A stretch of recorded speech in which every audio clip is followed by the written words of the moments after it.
You're listening to the Greeks Gridiron. Now here's your host, Ethan Haristadoulou. Welcome back, everybody, to the Greeks Gridiron, and a very good morning to you all.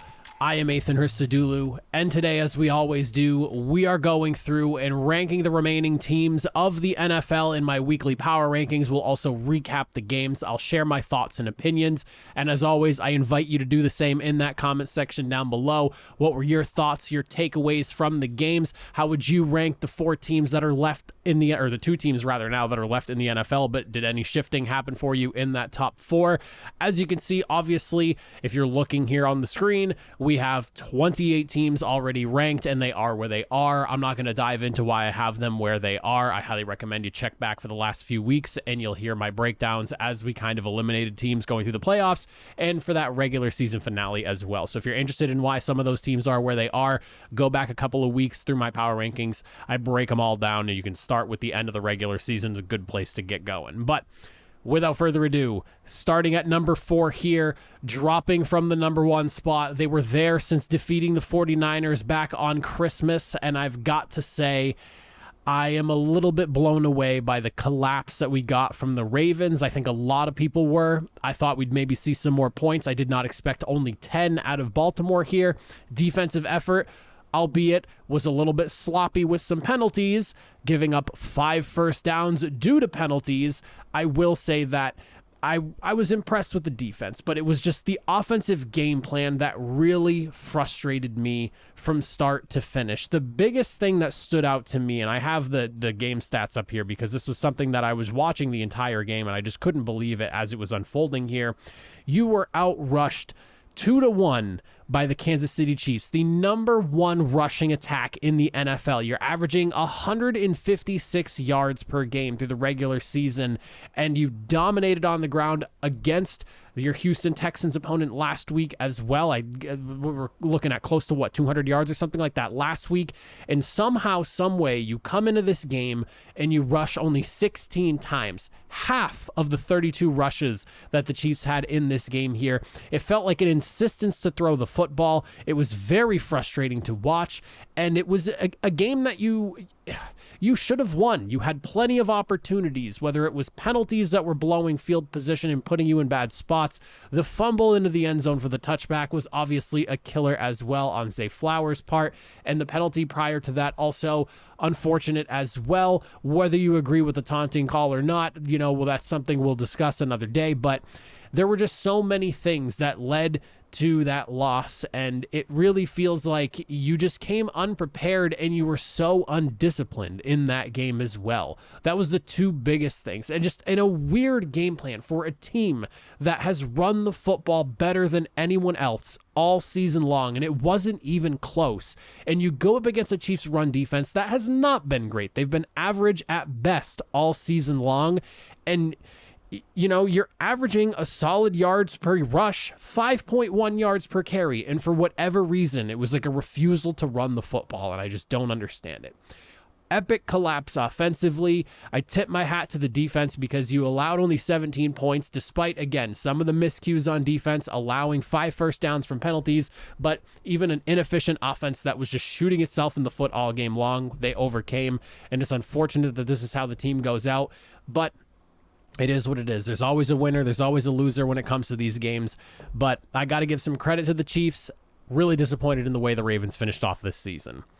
Next team we are looking at here, we have ourselves the Detroit Lions dropping down a spot to number 3. They were number 2 last week, and man, oh man, talk about a bittersweet end to the season. You get your opportunity to find yourself in an NFC championship for the first time in what seems like, 30 some odd years, something like that. It's been a very long time since we've seen the Detroit Lions in an NFC championship game.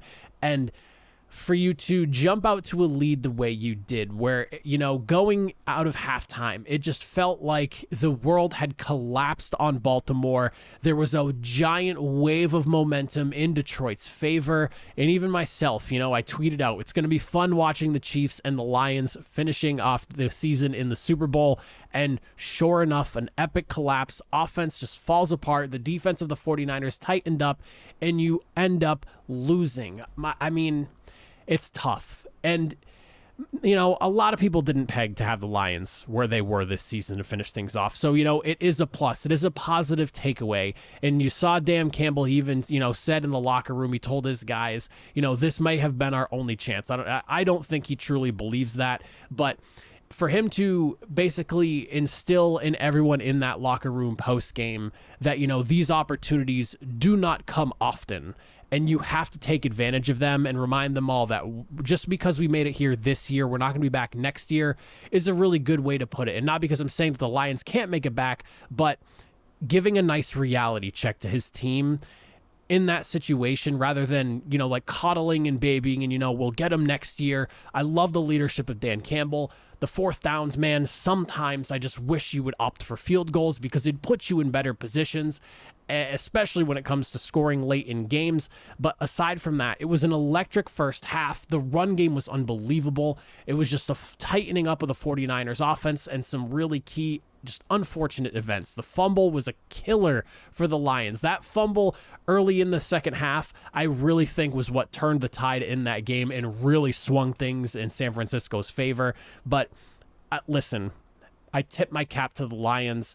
I know, like I said, Dan Campbell was telling his team, this might have been our only shot.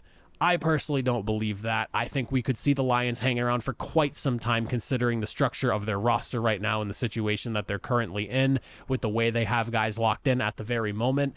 And I would be shocked to not see the Lions at least contending for the next few years. Maybe not exactly NFC Championship next year, as soon as next year, but would I be shocked to see them again there? No. We'll see, but hats off to the Lions. Awesome season. Really unfortunate end when it felt like you had a Super Bowl trip punched halfway through the game, but it is what it is. Sometimes it's just the way the cookie crumbles in the NFL. Coming in at number 2, the San Francisco 49ers. The very team that bounced the Lions, stormed back in the second half. Brandon Ayuk, I saw some people calling it the immaculate deflection to essentially put yourself in a position to win the game. Listen, you go into halftime in that situation where you've only gotten into the end zone once, and you're watching the Lions move up and down the field. Defensively, you could have crumbled and just continued to fall apart in the second half, but for the defense to put it all together, start to build a wave of momentum in a situation where you really did not think it was going to happen. And we'll just say it for what it was. The first half was abysmal to watch on the defensive side for the San Francisco 49ers.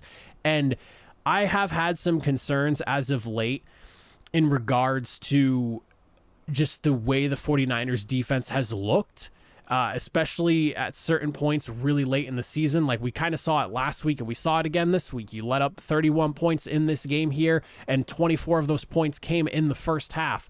But to be able to go into that locker room and basically regroup, reset, and treat it like a whole new game, you've got to give the 49ers some credit there. Brock Purdy, nails as usual. Excellent performance by him.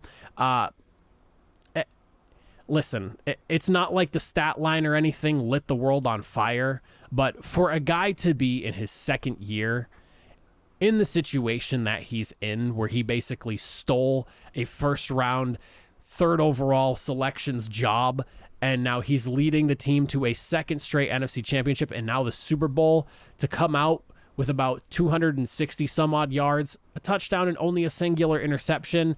You ride the back of what is probably going to be the offensive player of the year. You did a good job just facilitating and not really putting your team in any crazy bad spots.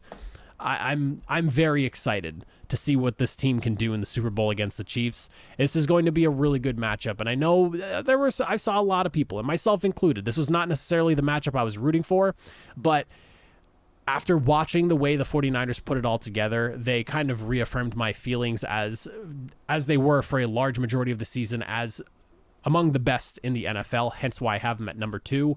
I tip my cap to them because that was just an unbelievable performance in the second half there to rattle off 27 points and come back the way you did. You know, you're down 17, biggest comeback in the NFC, or I believe in championship history. I don't know if it's NFC or if it was championship in general history, but for them to rattle off that massive comeback victory, unbelievable effort there. So really looking forward to seeing how the 49ers do. And as I have them, number 2 in the league. And then, of course, to wrap up, the Chiefs at number 1, climbing 3 spots here. I do have concerns. Because, yes, you won, and you beat what a lot of people, myself included, considered the number 1 team in the league. And I put you at number 1 partially because of that, but also because at this point now, it's like betting against Patrick Mahomes has got to be the dumbest thing you can possibly do at this stage in the NFL. I picked them the first week of the playoffs in the wild card round against the Miami Dolphins, and I've picked against them the last couple of weeks, and I keep walking away from those games feeling stupid and just wondering why I keep picking against Patrick Mahomes. And if I was to make a selection right now in the Super Bowl, I'd probably pick the Chiefs just because I'm sick and tired of picking against Patrick Mahomes and then getting it wrong. But this is the most balanced version of the Chiefs we've seen, because even though it's not quite the magic that we've seen from Patrick Mahomes in the offense over there, there's still enough of it, and it honestly is getting better with each and every passing week, which is the craziest thing, because there was a point in this season where we thought the Chiefs were dead in the water and they were going to potentially even maybe miss the playoffs or at least not win the AFC West. But that back half of the season, and now when it's mattered most in the playoffs, this Chiefs team has come alive. They've made the plays, and I feel like you can't really like capture the way this back half of the season has looked any better than with that final reception to basically put the game away late in the fourth quarter. This Chiefs team has all the makings, and we've talked a lot about the offense. The defense is going to carry this unit. If they're going to win this Super Bowl, it's going to be on the back of that defense. They are loaded with young, unbelievable talent. And like I said, the magic, it's still there, not as strong in years past offensively. And in part, the defense has done an excellent job in stepping up and honestly creating that magic on their own. And you have young second-year guys like Karlaftis and McDuffie who are just making play after play after play in such massive spots for you.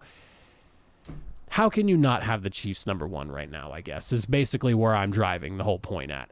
I'm not somebody who was even rooting for the Chiefs to make it to the Super Bowl, so if you're sitting here rolling your eyes, oh my God, giving the Chiefs their flowers, listen to this guy, must be a closet Chiefs fan. I'm not. I picked against the Chiefs. I wanted the Ravens to win the Super Bowl this year. But at this point, if Patrick Mahomes is on the other side of the field, how the hell are you betting against him? I don't know. I really don't know. Unbelievable performance by them defensively. Again, it wasn't the prettiest offensive performance, but it was enough to get the job done. And, they came up big in the spots they needed to. And like I said, I really think you can't look any further than that final big reception to take the go-ahead first down late in that fourth quarter to ice the game and put the Ravens away. That's basically the Chiefs in a nutshell. It might not be pretty. It's not what it used to be the last, few years when Tyreek Hill was there. And even like that first year afterwards, they still were looking pretty good offensively. It's not as pretty anymore, but when you need it most, Patrick Mahomes, Travis Kelce, they can get it done. We have another Super Bowl with the Chiefs. It's the Taylor Swift Bowl as well. Say what you want about the script and the script writers and the referees and the league and what Roger Goodell wants. I don't subscribe to all that kind of nonsense, but if that's how you feel, that's fine. I get it. It wasn't too long ago we felt like this was the Patriots, and now here we are, and it's the Chiefs. And you saw a lot of people over the last, week or so referencing the whole, you either die a hero or you live long enough to become the villain with Patrick Mahomes. And I'm literally watching that happen before my very eyes. And a meme that I saw was like, Patrick Mahomes in 2017 as Anakin Skywalker, and then Patrick Mahomes now in 2024 as, Darth Vader. Like it truly is that transformation of, the young, exciting new guy in the NFL to now he is the guy in the NFL, and everyone's starting to hate it, and he's become the evil empire. So here we are, Chiefs at the top, riding high in the Super Bowl. They just beat what a lot of people consider the best team in the NFL, and I don't really know how you can bet against them right now. But those are my power rankings. That is my thoughts, my takeaways, my recap for championship weekend. We've got 13 days until the Super Bowl. As always, if you made it to the end, I greatly appreciate it. Comment your thoughts and opinions down below. I know I just kind of rambled on a little bit there at the end, but I just felt like sharing my thoughts with you all because there was a lot to digest watching Patrick Mahomes find his way back to another Super Bowl. It's like a repeat of the Patriots all over again. And here we are. Super Bowl number, 4 now for Mahomes? What can you say? Appreciate you if you made it to the end. I'll see you all next time. Have a good one.